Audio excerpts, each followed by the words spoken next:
Hi everyone, Peg O'Sullivan from Tralee Springboard Project here.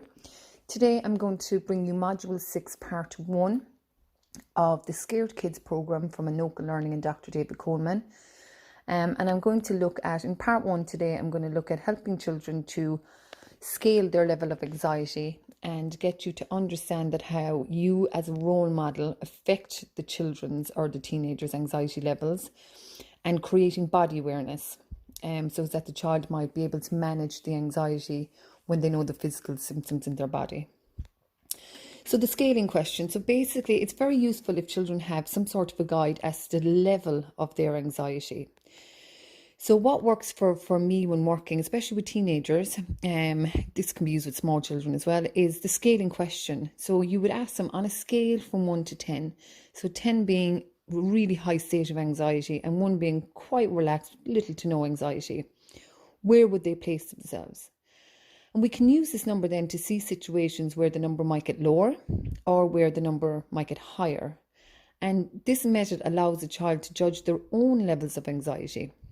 So if they're rating the anxiety levels and it's a 9, then what we need to do is look at how can we bring that down to an 8 or maybe even a 7.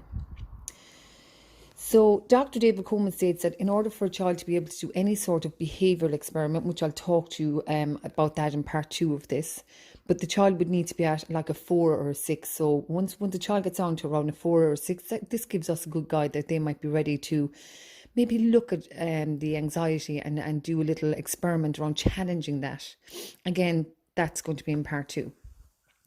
So I found in the reading of this module, David Coleman talks about helping to understand or influence or role modelling on anxiety. And it's in a book called The Opposite of Worry by Dr. Lawrence Cohen. He's an American psychologist. And in the book, he talks about chickens.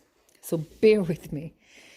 So what he talks about is if a chicken is fearful, the response is to freeze. Now, trust me, I had to Google this because I wasn't sure. But it's true. So a chicken freezes when it's fearful in a response, okay? So it's called tonic immobilization. So it's a fear response and it leads to the chicken freezing, waiting for danger to pass. So the process of from going from freezing to unfreezing takes about 2 minutes of being stuck in that freeze position. So if during this time, your chicken number 1 is in his freeze position because there's danger, a second chicken comes along, sees chicken 1 frozen, he thinks, uh-oh, there must be danger, and the second chicken will now also freeze. But the thing is, if a second chicken freezes, the both of them will stay stuck for up to 5 minutes. So when a second chicken comes along and freezes and does the same thing, it actually takes them both longer to unfreeze. So on his own, chicken 1 will stay stuck for 2 minutes, but if joined by another chicken in the same freeze position, they're stuck for longer.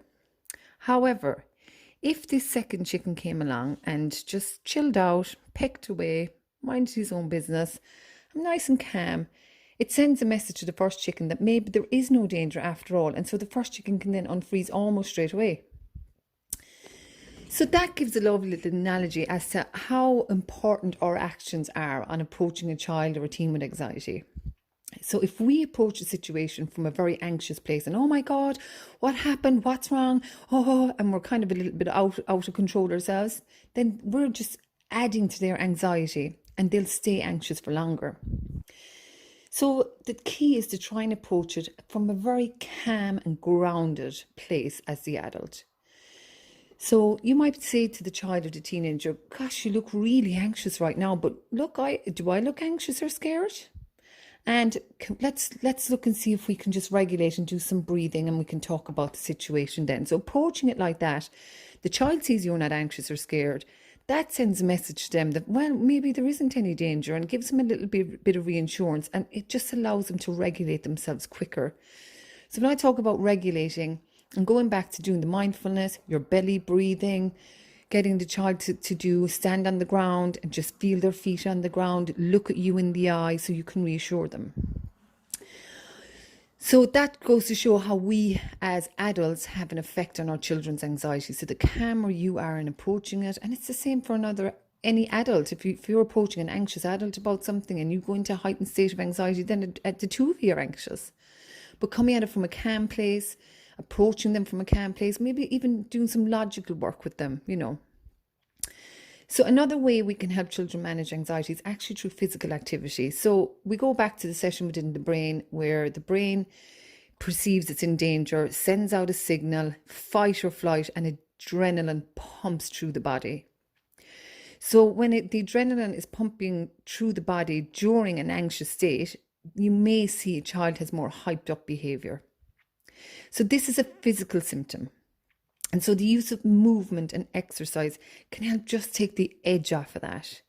So one of the examples I want to give you is one that we in Springboard would use quite a bit with younger children who attend for group therapy with us. And we get them to shake their sillies out. So this is really good for younger children.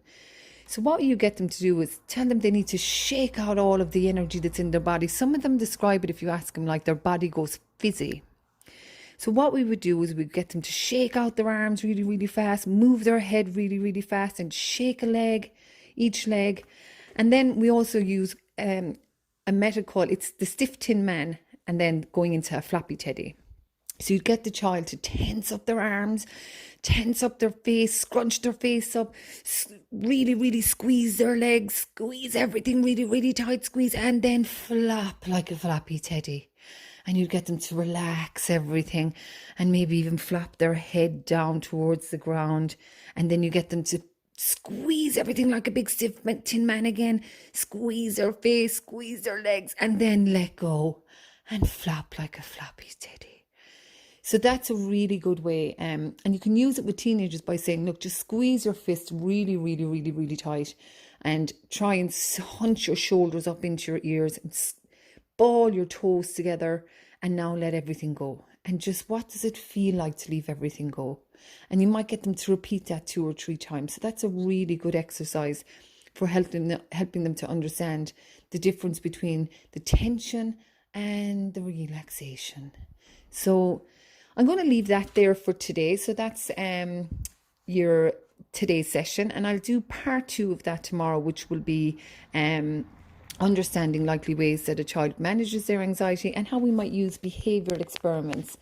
And again, I'll just bring some examples from work that I've used myself. I've used behavioural experiments quite a bit in work, so I might give you an idea of just an example of that. Okay, thanks for listening.